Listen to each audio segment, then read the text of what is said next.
Great. And we are recording this so we can share it later with everyone. You can always watch later. You can send it to your friends and family who might be interested. Really appreciate everyone being here tonight for our Clean Heat and Solar for Low and Moderate Income Bronx Households webinar. And we're co-hosted by a few different organizations, most of which are represented tonight. Barrio Solar, Association for Energy Affordability, which is the organization I work for, BlocPower, New Yorkers for Clean Power, and Sane Energy Project. So thanks everybody so much for getting the word out and being here tonight. And this we can probably just blow through, but just so you know, this has been a part of the statewide effort to promote clean heating and cooling, which is basically heat pumps. And there's been campaigns all over the state that have been supported by NYSERDA, and we're really happy that we've had the Green the Bronx campaign going, and it's just kind of wrapping up, and we're getting ready to segue into a really exciting new program that the state is supporting called the Bronx Clean Energy Hub that we'll be launching this fall. But just so you know, this is kind of part of a bigger statewide effort to help encourage people to install heat pumps and do energy efficiency measures at their homes. And of course, heat pumps and solar go together like PB&J. So we're going to talk about solar tonight too. Next slide.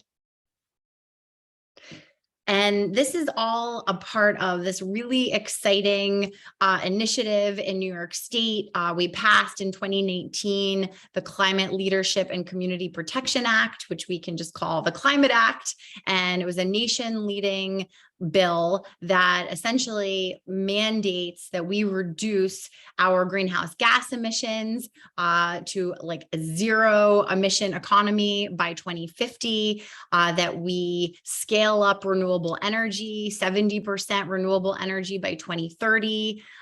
There's a lot of really exciting goals, and a big part of how we're going to do this, how we're going to green our economy and clean our grid or green our grid, it is also pairing it with electrification. So an electrification, not only of our heating and hot water systems, but electrifying our transportation. So we're going to see a lot more electric vehicles on the road, a lot more heat pumps. And as we electrify our buildings, we also want to be sure that we're reducing our energy use. And that's how we're, so that's why a big part of what we're promoting is energy efficiency and building envelope measures. And we're going to talk about that tonight because it's really important that we pair electrification with energy efficiency. And then at the same time that we're electrifying everything, we're greening the grid, and we're making sure that our power is coming from renewables like wind and solar. And so that's all happening in New York, is going to be happening over the next 30 years. And the transition is currently underway, and we're all a part of it. So it's super exciting, and really appreciate you being here tonight to learn more about how we can join this effort to decarbonize our homes and do it as quickly as possible. And the bonus is through many of these measures, you can also save money and have a more comfortable home. Next slide, please. And so in New York City, we also have really exciting nation-leading laws, but a lot of these laws do not cover smaller buildings. So that's one of the reasons why we're here tonight, because 40% of New York's buildings are without carbon emissions regulation. It's really the bigger buildings, as you can see, that are covered by Local Law 97, which is New York City's climate law. So we have a climate law at the state level, we have a climate law at the city level, and we want to be sure that all of our buildings are getting the support that they need to decarbonize and reduce our greenhouse gas emissions. And that's going to happen through energy efficiency and electrification. And so that's why we wanted to have this event tonight, to focus on these smaller buildings, 1 to 4s that are not covered by the climate law, but are just as important. Okay, next slide. So tonight we're going to be hearing from experts in this field: Ryan Merkin, the Director of Business Development at BlocPower; Francis Rodriguez, my colleague, the Director of Weatherization at AEA; Robert McCool from Barrio Solar, that's me, at AEA, and really appreciate also Martha Sickles, who organized this, a consultant with Urbicon, who has been working with AEA for a number of years and working on the Clean Heat Cool campaign in Brooklyn, but increasingly also helping buildings across the city and specifically the Bronx.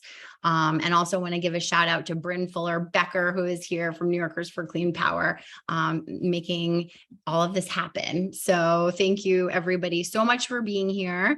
And Martha is going to first just go into a little bit about some of the programs that are available for low income households to take advantage of, to reduce your energy bills, kind of a just quick and dirty summary of those programs. And then we're going to get into the program that BlocPower is currently offering. And as I said at the beginning of this, we will be circulating the recording, the slides, the questions. You can put your questions in the Q&A or in the chat, whichever you're comfortable with, and we will be sure to answer them during the session, and also can circle up with you after this webinar. So I'll pass it off to you, Martha, to take it away. Oh, sorry. And our webinar goals, forgot about those. Very important. I think we pretty much already covered them, but we're going to learn about how energy efficiency, weatherization, heat pumps, and solar can help you, how you can sign up for these programs, and again, some of the incentives and financing for low and moderate income households, which Martha's going to go through briefly, a few of them right now. And we can also follow up with you with links to sign up. But WAP, Assisted Home Performance, Empower, and HEAP. So Martha, take it away. Thank you, Betta.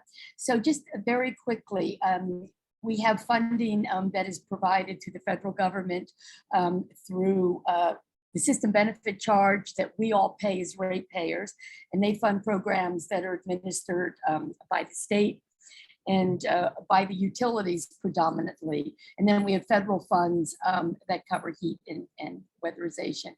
So basically there is the assisted home performance that is available to people with incomes 80% or less of the median income. So that's roughly about $95,000 for a family of 4.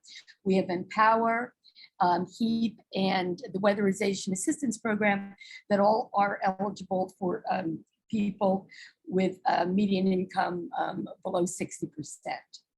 And NYSERDA administers the Empower Assisted Home Performance, the HEAP Supplemental, and this is the program that is now funded by ARPA funds that came out of the infrastructure bill. And this is the program where people need to be signed up quickly by mid-September, but there's a year to get that finished.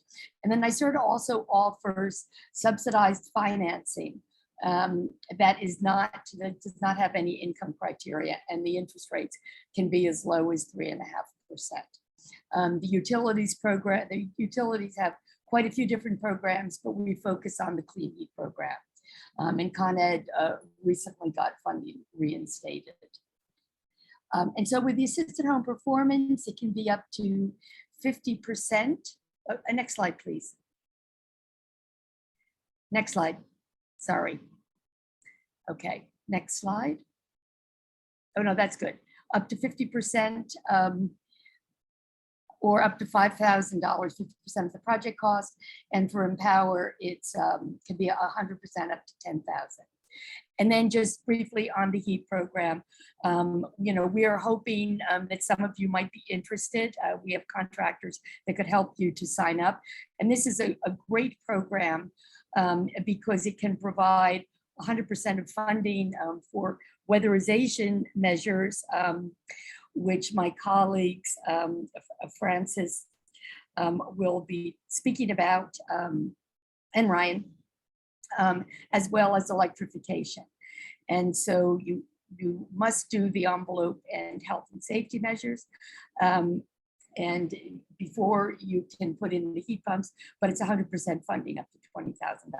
And that can be combined with the clean heat incentive. So in some cases, you almost get your systems for free. And then just very briefly, next slide, please. With the Con Ed incentives, they are changing. They probably will be changing a bit, but right now, based on the efficiency and size of the system installed, the average incentive has been 10 to 20,000, which roughly comes out to 40 to 50% of the system. So thanks for your attention, and I'm going to pass it off now to Ryan. All right, thanks, Martha, and thanks, Beta, and thanks everyone for joining us. We have a small crowd, which will give you a lot of personal attention here. I work at BlocPower, where our focus is on electrification. I think our position, and you have really great resources here on this webinar between AEA, Barrio Solar, and BlocPower. I think you could think of us as kind of leaving off where if you are not able to qualify for weatherization, but can qualify for some of the other programs, we may be able to augment that or work with you if you have slightly larger buildings where we could provide our financing to help bridge the gap where you are not getting the incentives or things fully paid for. But next slide, we can talk a little bit more about that, just thinking aloud as we go through. Who are we? We are a climate tech startup, if you will.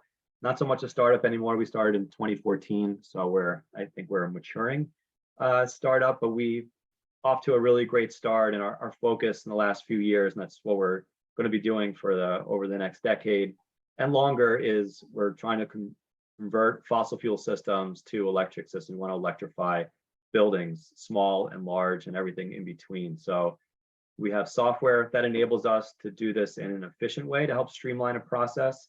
And I mentioned in the last slide that we can offer financing, which I can talk about in subsequent slides, but to help people who don't have the capital to put a down payment on a system. For those qualified, and many do, you can install a heat pump system with other efficiency measures around it for no money down, and then leasing the equipment for 15 years. So we'll talk a little bit more about that. It is an exciting time with the incentives, which is the Con Ed Clean Heat, which is in flux and changing and will come into play at the end of the year. We have the IRA, which has some very robust incentives, particularly for LMI households. I think it's going to be really very successful. And for those on the call who are interested in this, again, like great resources here with the companies here, and just to stay tuned and stay on top of it. If you haven't done a electrification project yet, there will be a very good time now and in the near future to do that with all the money that is coming by way of New York State. Next slide. I think we could skip this slide. We know what's driving electrification. It is a lot of stuff that Beta started with. We want to green the grid, and in concert with that, electrify buildings, just like we are electrifying cars, right, and taking them off of fossil fuels. And there are a lot of other ancillary benefits that come with that. But the unique offering that BlocPower has in the market is we help people to consolidate what is a very challenging installation and a project to take on to do. How do I do an electrification project? I need to deal with incentives. I need capital. I need an engineer. I need to permit the project. I need to interface with DOB. I need to find a contractor who I can trust. So next slide. So BlocPower brings us all together and tidies it up, and we can provide it as a turnkey service.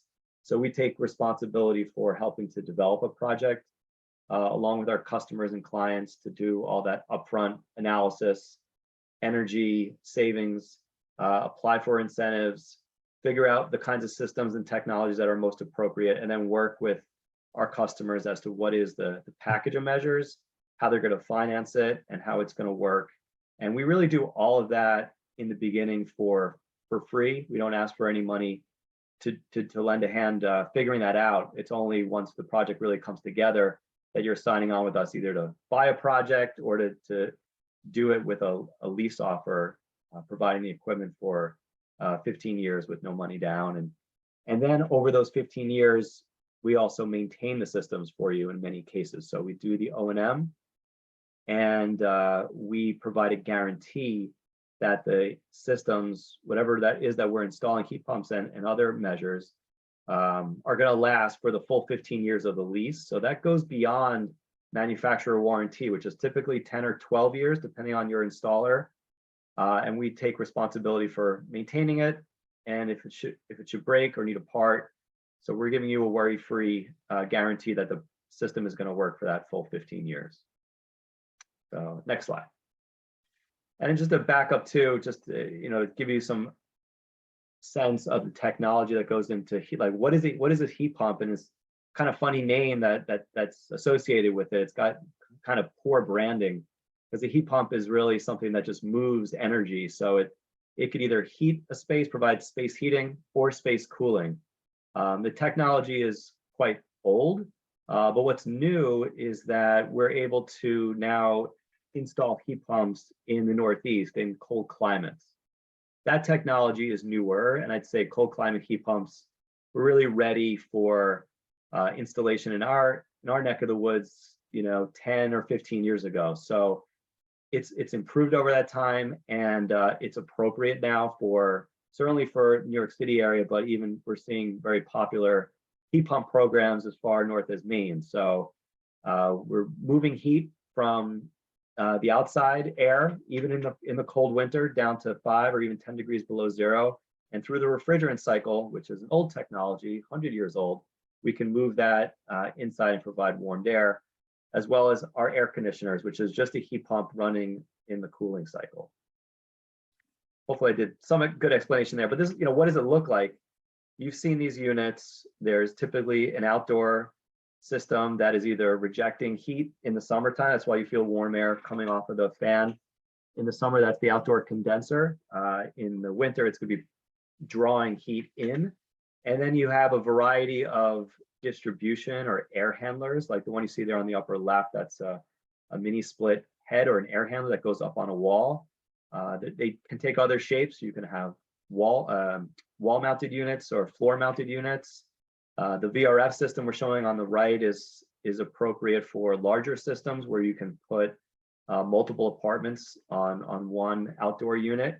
And you could have the traditional mini split air handler like you see, or they could be ceiling cassettes, or they can be paired with ducted units. There's a lot of flexibility to what happens on the inside too. But the technology, again, is like appropriate for small projects and up to very large projects as well.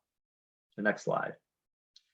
And also, heat pumps are being used to heat hot water, or to go from air exchange to put that heat into storage tanks. So on the left, it's look like similar profile as a storage water heater, but this is a heat pump water heater, where at the top of the unit, it is running the refrigerant cycle and pulling ambient air and using the refrigerant cycle to pull heat into the storage of that water tank. And they do also make, just like the last slide, we make larger systems like this Mitsubishi unit here that can provide a larger capacity of storing hot water, but using the heat pump refrigeration cycle to heat that water. So the incentives also apply not only to space heating and cooling, but also to water, to domestic hot water technologies as well. All right, next slide.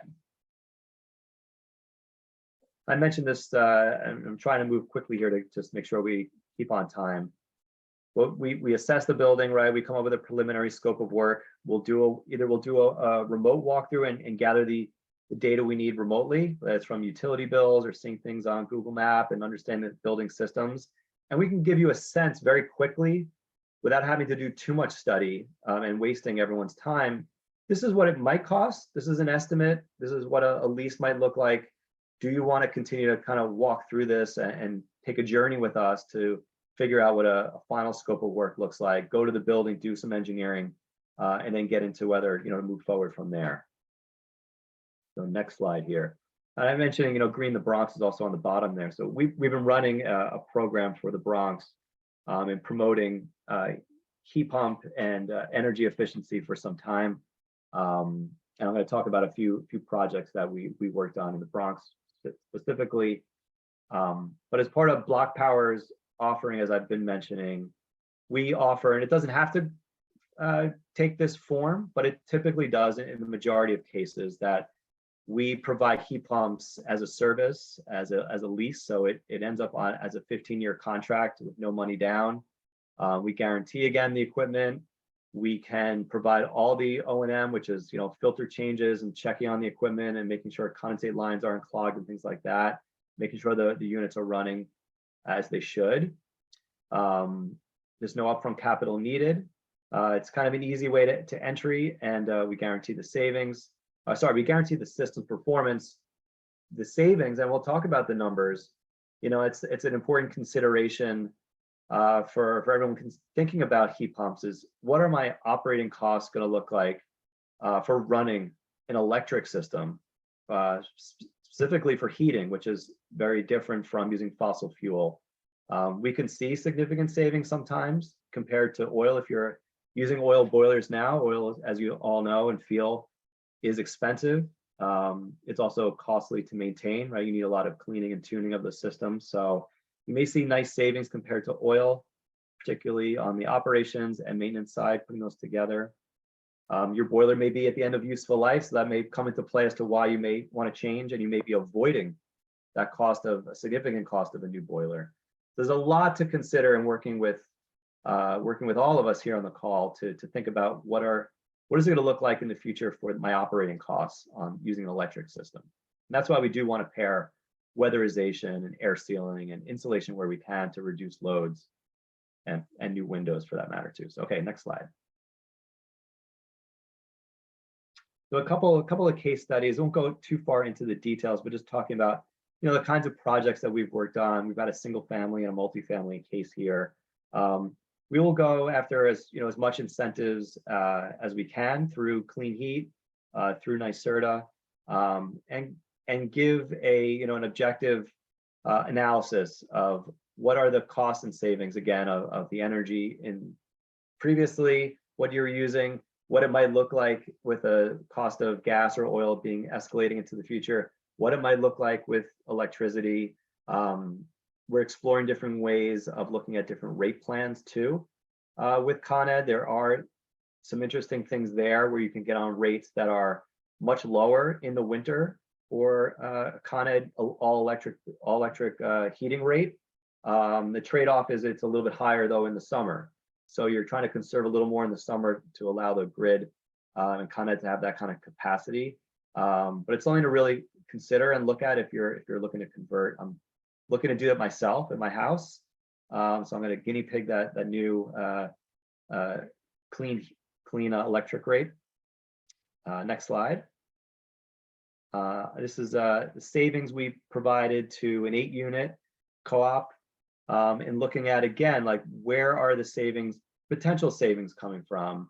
We're going to take the building off of natural gas here on that second line. This wasn't an oil building, and we still have some spending on natural gas. Perhaps this building, I don't know what specifically, maybe we converted, or we're going to convert the heating only and left the gas storage heater. You can do that. You can take the heating into a heat pump and leave the hot water. In some cases, if you want to do it kind of incrementally or opposite, you can do the hot water first. But we're looking at some natural gas savings. We're going to increase the spend on electricity here, but it didn't turn out to be too significant. We're saving some money on O&M and repairs. And down the road, they may have entered working with us in terms of looking at a boiler replacement in the near future. So we could offset that avoided cost.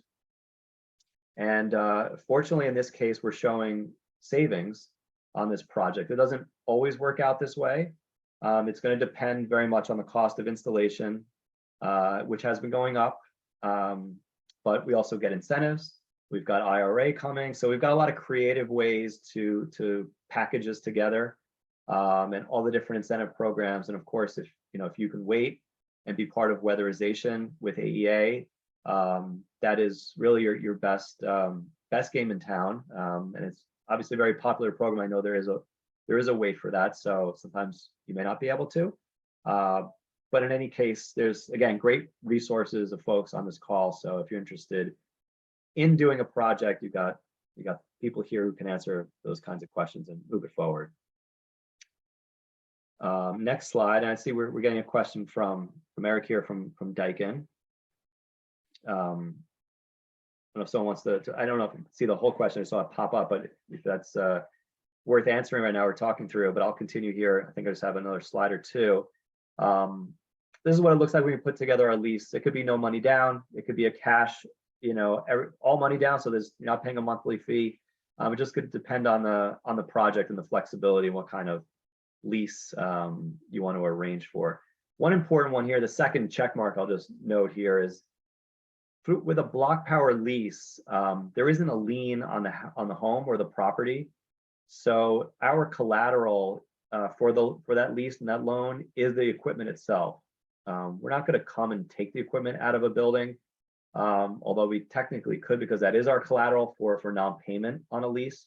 But we do not put a property lien on the property, a lien on the property. And we've worked on a whole lot of projects. We really want to expand. We're doing work primarily in New York, but we have lots of projects that are popping up all over the country. We're running programs for different municipalities. You may have heard of us in the news doing work for the city of Ithaca, who have the goal of decarbonizing their entire city and building stock over the next 6 years. And I think we're going to see a lot more of that to come in the future. This is what we're all focused on. It's really nice to kind of coalesce around technology that we know we want to do this work and focus on. And so it's an exciting time. It's going to be very challenging too. It is construction and it's messy.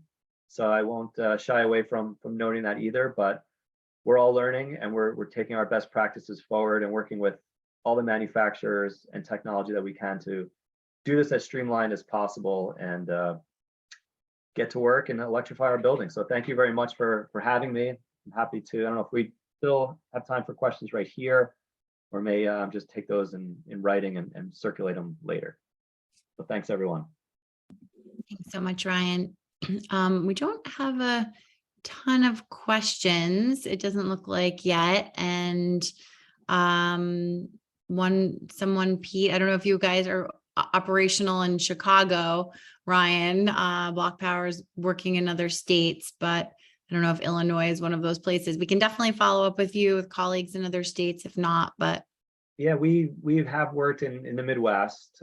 We seem to have a lot of interest in Madison, Wisconsin too, in that area. One of our funders is from that area, an insurance company. And so we do have some work going on in the Midwest. So if you want to just email me after, I think the next slide probably has my name and my email. So just, ping me on email and we can look at that.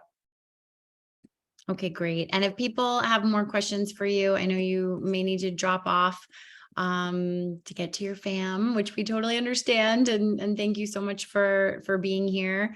But yeah, people who have questions can put them either in the Q&A or in the chat, which is at the bottom of the screen. And now we will move on to Francis. Hello, everyone. Good evening. My name is Francis Rodriguez. I am the Weatherization Director for Association for Energy Affordability. Next slide, please. So the Weatherization program is a federal granted program, basically, that enables low-income families and low-income buildings to make improvement that will reduce the energy cost of the building. Improvement also, that are trying to maintain the health and safety of the people living in the building and of the building. So it's a free program for those houses, homeowners that qualify, or for those buildings that basically also meet the income guideline. Next slide, please. So we work in small homes, what we call small homes, which is 1 to 4 family houses. So houses where less than 4 families are residing in there. In those cases, we need to qualify 50% of the structure of the building. If the homeowner is one of those that qualify for the program, then whatever we do in those houses will be free of charge to the homeowner. Next slide, please. A picture of a house. So we also work in multifamily buildings, I mean, which is 5 or more, and it's basically, I mean, any size structure that where people reside. I mean, so it could be 1,000 unit building that we could be working on. I mean, in those cases, we target 66% income eligibility to qualify the building. I mean, we need to qualify the building as a whole. We cannot just work in one unit. We have to work in the entire building. So we will need to make sure that we can acquire the qualifications so we can then determine the building eligible. In those cases of multifamily buildings, the landlord of the building will pay a percentage of the work that we do. And that would be a minimum of 25% of whatever the scope of work we will agree to do in the building. Next slide, please. So that there are, I mean, as I mentioned earlier, there are a few ways of qualifying. So one of them is determining the eligibility by category of the building. And there are a few ways that people could qualify. So if you have anybody that receives supplemental security income, I mean, we need an award letter from them. Can you continue with the slide? If people are receiving public assistance, I mean, anyone in the household receiving public assistance will qualify them also automatically. If anybody in the household gets food stamps, that also will be a category that will make them eligible. Or if they receive HEAP services, then an award letter will suffice. I mean, in any one of these categories, then we don't need to check the income of the family, as long as, I mean, we have a member of the household that receive those type of assistance, then it will make that apartment or that house, I mean, income eligible, that unit. If you don't qualify by category, then we have to qualify you based on your income. Next slide, please. And this is the guideline that the program uses. So depending on how many people are residing in that apartment or in that house, and what is the total income that apartment has, gross income, then we will see if it qualifies or not. It's what Martha Sico was mentioning earlier, at the 60% of the state median income. This is that 60%. So a family of 4 needs to be, so a family of four members have to be under $63,000 to be able to qualify and get the free services that the program can provide to the house. Next slide, please. So, I mean, how does the program work? So the homeowner or the landlord will apply to the local provider. I mean, and AEA is one of the local providers, I mean, for the program, but I mean, and in the Bronx, we have another agency that also service the Bronx. Depending on where the building is located, is which one of those agencies, I mean, will be the one providing services. The program basically covers the entire state. I mean, actually the entire country for the weatherization program. But in New York State, each one of us get a specific service area, and then we get the basically funding to spend in those buildings or houses that are low income to make the improvement that the program is going to be looking to do. So once the landlord applies or the homeowner applies, then we try to determine the eligibility of the building, either by going, I mean, door by door, collecting information from the building, from the tenants, or by, I mean, making sure that we can complete that income qualification.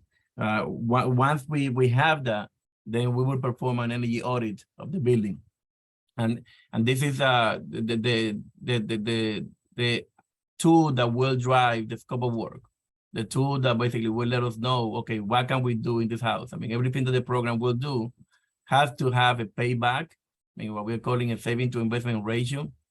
We need to make sure that whatever the work that we're doing in the house will produce enough savings throughout the lifetime of that measure, so the program basically can spend the money that we have. As I mentioned earlier, it's a free program, but the program requires that, I mean, that we have savings associated with the work that are enough to cover the cost, what would be the cost of that measure during the lifetime of that measure. Well, once we have completed the audit, then we go out and then procure bid out this item that we have on the scope of work. Especially we're going to be using subcontractors to do the work. Then we are required to follow procurement to hire the contractors that will be doing the work. Once we have those prices from the contractors, then we will enter into an agreement with the homeowner. of the landlord of the building. I mean, I'm telling the landlord, okay, which one are the items that are going to be completed on that building, and how much money will be his contribution. If it is a homeowner, then we will then do the items that are basically producing the most savings, and then bring that to the owner's attention to say, this is, I mean, you're going to be getting X, Y, and Z items of the audit basically that will produce. Once the contractors are hired, then we next one, then we we construction manage the work that is being done by the contractor. So we have to go and basically verify that the work is happening according to the specs that we have, and then we also will have someone from our funder that will come and basically inspect the work and inspect basically that the work that we did was what was driven by the audit and by the scope of work that we did in the house. Next slide, please. Two more. So maybe what are the things that we looked in a house to do? Anything that basically can produce savings is what we have been traditionally doing in the houses. Anything that can reduce the energy cost of the house. Heating system replacement, heating system repair, I mean, building air sealing, roof and sidewall insulation, windows repair or replacement, refrigerators replacement, LED bulbs are the things that we have traditionally been analyzing for potential savings. If I mean, every building is different. I mean, because it depends a lot on how the building has been used. If the building have used a lot of energy to heat or cool, especially to heat for heating the building, the potential for savings are going to be very, very minimal. And if we have very minimal savings, then it's going to be hard to have a very aggressive scope of work in the building. Now there are other programs that are going beyond savings and are trying, especially when it comes to the electrification rim that we are following now. So those programs are more advantageous to do many of these electrification measures that we're trying to do. I mean, we have been installing heat pumps, both for domestic hot water, but also for heating and cooling in buildings. We're going to be working with installing solar, both in multi-families and small homes. And mechanical ventilation is one thing that we also will analyze. I mean, depending on how much air sealing we do in the house, I mean, we need to make sure that the house is breathing, that we don't make the house so tight that there is no air coming in for the equipment and for the people that are residing in the building. So in those cases, bringing some type of mechanical ventilation will be necessary to make sure that everybody stays safe. Next slide, please. So, I mean, when it comes to heat pump, and we see, I mean, the main interest that the heat pump provides to people. I mean, it's key to mention a few things. I mean, you have 4 pictures in your screen, and the first one is basically your electrical connection. I mean, we need to verify that the electrical capacity that the building has is enough. I mean, whether or not we need to engage the utility to increase, I mean, the service that's coming into the building to make sure that we can then power the equipment properly, and we're not gonna have a lot of, I mean, breakers shutting down because, I mean, we didn't really do that. The other thing that is important to mention is the location of the equipment, both indoor and outdoor unit. I mean, there are some key points that have to be made. I mean, the outdoor unit needs to be, I mean, we recommend that they get installed away from the floor, 12 inches at least from the floor. So if we have snow, it's not going to create a problem for the unit. I mean, we also have to be conscious that those units will produce some water, both in the winter and in the summer. And in the winter especially, it could be a problem if that water doesn't drain properly, because it can create ice on the sidewalk if you have it next to a sidewalk, and then can really affect anybody walking by. And then the location of the indoor unit. I mean, making sure that it's in a location that is not an eyesore to the people in the house, but it's also central to the area. So like that, you can have then the final product that basically that you see on the last picture. But I mean, the other thing that I wanted to make sure that was already mentioned, but I mean, to emphasize, is doing air sealing and insulation is a key component of making sure that this equipment that are going to be installed now work properly. And we don't want to think of oversizing indoor units just because, I mean, we didn't bring down the energy load of the building. We didn't do the work of air sealing or adding more insulation into the walls or attic to make sure that that unit will properly work. If you have a unit that is just too big for the room, it's not gonna work properly. It's gonna create, I mean, problem with, I mean, more than a mildew and a lot of condensation in the room. And you're gonna end up spending also a lot more money on energy because now you are heating space that, I mean, that you'll be heated with a smaller system. So making sure that the proper analysis of air sealing and insulation is done to make sure that those are improvements that are achieved with the work, then will benefit everyone. It will benefit the performance of your system, but will also benefit your house and your bills in the future. Next slide, please. So what we have here is the two weatherization providers that are in the Bronx. So Northwest Bronx Community and Clergy Coalition, they serve the north side of the Bronx, up from Grand Concourse, maybe a little bit of Webster Avenue, all the way to the river. And then Association for Energy Affordability, we have basically the South Bronx. And if my email is gonna be at the last page, I mean, at the last page, if anybody has doubt of where they are, send me an email. I mean, you can send me an email for any building. And I will try to research and then see which one is the weatherization provider that basically serves that area. Because it could be somebody in Queens. I mean, the next slide, please.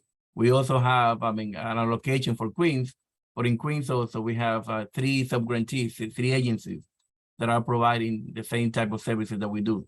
And again, I mean, the program is very strict to maintain us in the service area that have been allocated to us. So I cannot go into Northwest Bronx territory to do a client. I mean, and getting permission from the state to do it is becoming more and more difficult. So it's definitely, I mean, key to make sure that we just refer you to that agency so they can then provide the services. Hopefully, I mean, in the time frame that you may need the work. And as Ryan mentioned earlier, I mean, we do have, because this is a free program, we don't have a waiting list. I mean, and sometimes that waiting list, depending on the agencies, can stand. I mean, it can be a few years. But so the sooner you apply, then the sooner then that we can then put you in the pipeline and then hopefully provide you the services. I mean, to make your house more energy efficient. Next slide, please. That's it. So if anybody has any questions, I mean, you can follow up with an email to me. That's my extension. So call me, then I will try to see how we can then assist you with your building or houses. Again, and if it is a building, the landlord is the one that needs to apply. I mean, we cannot get an application for a building from a tenant because, I mean, we need the landlord, the decision making to be the person basically contacting us. Thanks so much, Francis. That was terrific. Lots of great information, and you are doing an amazing job helping people to have more comfortable, healthy, and increasingly fossil fuel-free homes. So it's really exciting to see the WAP program expanding into heat pumps, and so appreciate all of the great work you're doing. So last but not least, we have Robert McCool from Barrio Solar, who is going to be talking about how you can access solar, which is the crowning glory of all of this, energy efficiency, heat pumps, and solar. It's like, if you can do it all, that's the dream. So please tell us about your program. So excited to learn about what you have to offer folks, Robert. Thank you for being here. Great, thank you. Thank you for the introduction, Betta. And I also want to thank Martha for organizing this event and for all of the participants for joining us tonight. I work for Neighbors Helping Neighbors, which is a HUD-approved homeownership counseling agency. We have a range of services. We work with first-time homebuyers, help them prepare their finances, get great mortgages.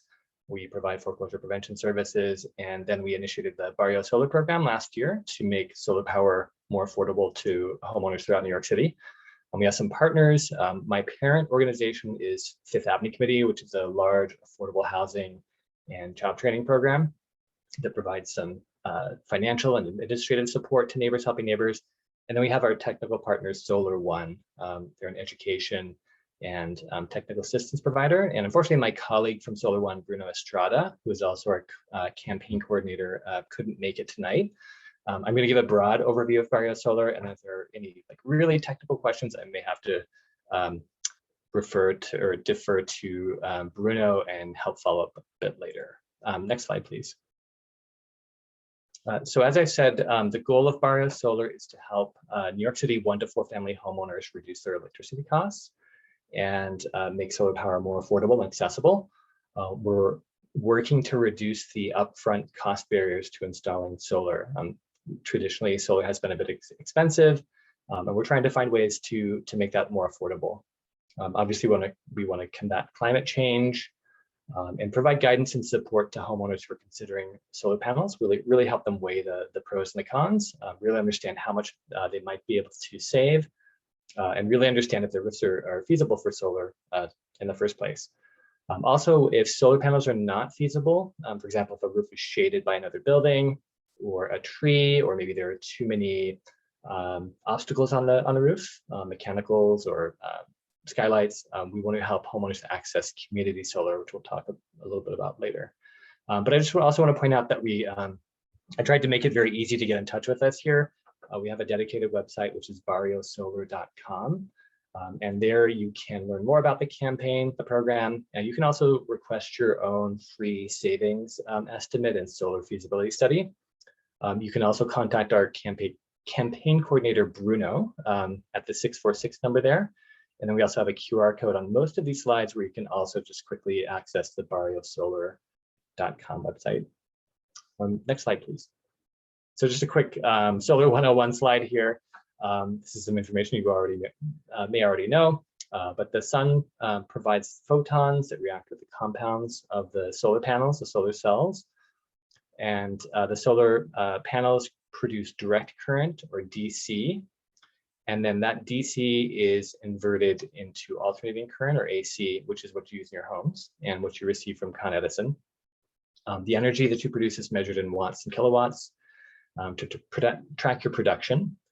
And the energy that you produce is first consumed directly by your property. And then the unused energy is sent back to the grid by a bidirectional meter that measures both consumption and production. Next slide, please.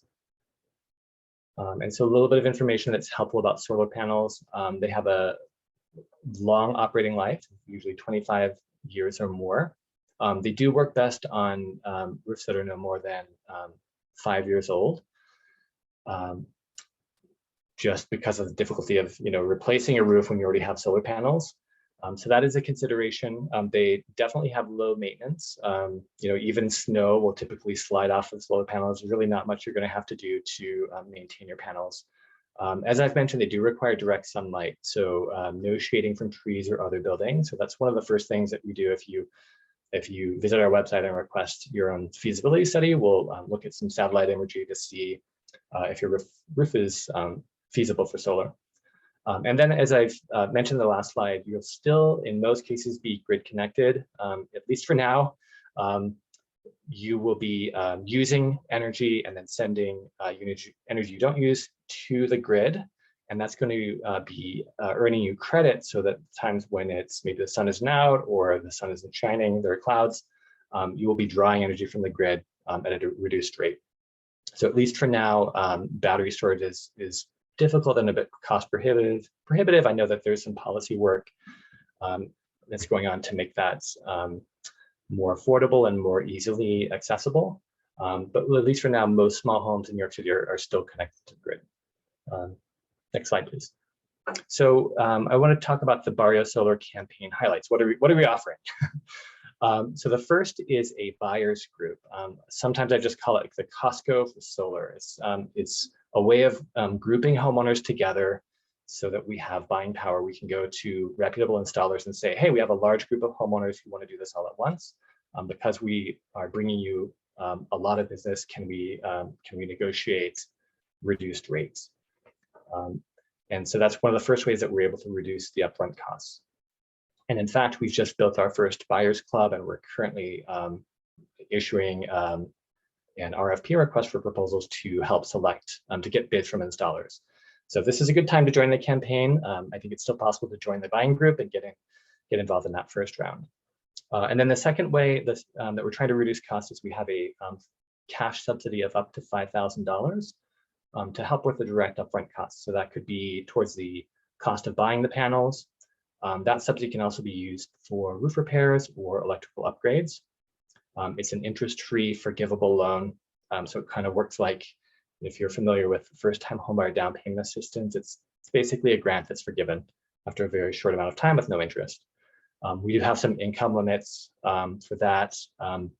The subsidy limits go up to 120% of area median income, and I can certainly provide you the exact numbers for that if you'd like a little bit later. We do have options for zero down solar panel installations if buying the panels may not be financially feasible. We have the ability to offer something called a power purchase agreement, which is another way of financing the panels that require less upfront costs. And as I mentioned, we provide free solar feasibility analyses for your roof, free savings estimates if you provide us with your electricity bills. And the campaign is open to all 1 to 4 family homeowners throughout New York City. So all 5 boroughs, really trying to target our outreach in low to moderate income and BIPOC neighborhoods.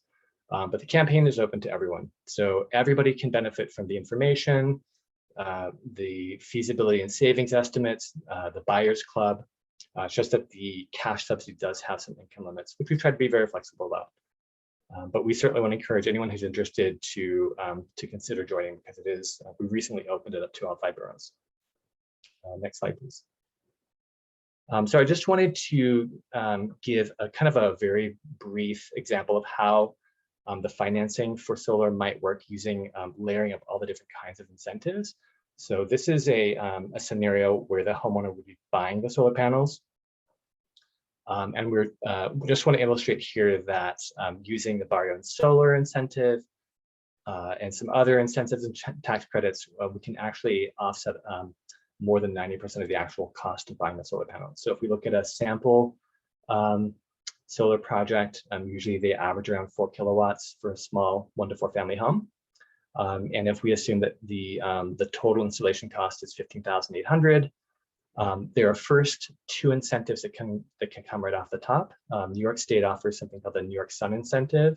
If your income is more than 80% of area median income. And so in this scenario, that would be a $3,160 reduction. And then we have the Barrio solar incentive, which actually recently, as I showed you on the last slide, has increased up to $5,000. And that is a direct cost reduction from the total install cost. So then in this scenario, the upfront cost has been reduced from about $16,000 to $9,000.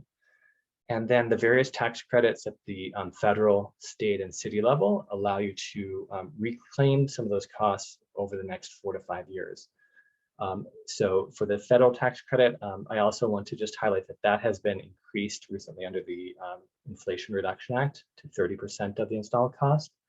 So in this scenario, we still have it at 26%, but over up to 5 years, you can reclaim up to $3,286 of the upfront costs. The state tax credit is 25% of the upfront cost over 5 years. So in this scenario, another $3,160. And then New York City also offers a property tax reduction for a total of 20% of the upfront cost claimed over 4 years. So that would be $2,528. So you can see here, starting with a total installed cost of about $16,000 and using those various incentives and tax credits, we can reduce the total cost over time to $166. Next slide, please. So as I mentioned, there are other ways to finance solar. It's not necessarily the case that everybody can afford, that upfront cost of the $9,000 in that scenario that I mentioned. There are certainly affordable solar loans that we can help you access. There's also the option that I mentioned, the power purchase agreement, that requires no upfront costs and 0 down. And sometimes it's kind of compared to like a lease option, where you're kind of leasing the solar panels. Our goal is to make sure that you're still seeing savings. So we would only encourage that route if you're, if you are really going to be seeing some real savings in your electricity costs. But I do want to note that if you go that route, you can actually use our subsidy of up to $5,000 to buy down the rate, so that we can really maximize the savings. If you're interested in learning more, or you're ready to join our Buyers Club, I want to encourage you to reach out directly. You can email Bruno here, bruno@solar1.org. You can give him a ring at the 646-820-1301, or visit our website, barriosolar.com, and you can fill out a form to request your own feasibility study and savings estimate. So thank you again for joining us tonight. That wraps up my presentation, and happy to help with any questions. Thank you so much, Robert. That's amazing. What a terrific program. I hope some of the people tuning in tonight take advantage. It's really, really awesome. And we will share the details with folks after this, but my contact info is there. And I will send an email out to everybody with the recording and the slides. So if you didn't write all of this down, we'll provide it so that you can connect with our panelists and find out more about how you can take advantage of these fantastic programs. So you can save money and be a part of the clean energy revolution. Let's see, we have a couple of questions. It looks like Matthias, from the center, wonderful. Working with NYSERDA's Clean Energy Hub, great. This has been super helpful. So we've been trying to see what external resources we can provide to Bronx homeowners. Oh, well, thank you so much for joining. And I think I also saw, Matthias, that you had a question in the chat about the AMI limit. And I believe that was during Francis's, which is up to 80% of AMI. Francis, can you clarify the details, if I'm right about that? No, the modernization program uses 60% of 60%, state median income. The NYSERDA program, some of them are 80% of state median income. But yeah, modernization is strictly 60%. 60%. Okay, good. That's why you're here, because you've got all this down. Hopefully that's helpful. And it is a lot to navigate, right? There's a lot of different programs. There's different eligibility for different income levels, different size buildings. So that's one of the reasons why we organized this tonight, and also why very soon we are going to have a Bronx Clean Energy Hub, so that people can have a one-stop shop to get access to all of these fantastic programs, whatever your needs are, weatherization, energy efficiency, heat pumps, solar, you name it, we're going to help you. And in the meantime, would be glad to answer any other questions, either right now, although it doesn't look like we have any, or over email. I'll be sending something out, and would love to hear from you. So any other last thoughts or questions from either our panelists or the audience? Okay. All right. Well, thank you all so much for being here, and we'll look forward to working together to bring this to a lot more homeowners in the Bronx and beyond. Have a great night, everybody. Thank you so much again.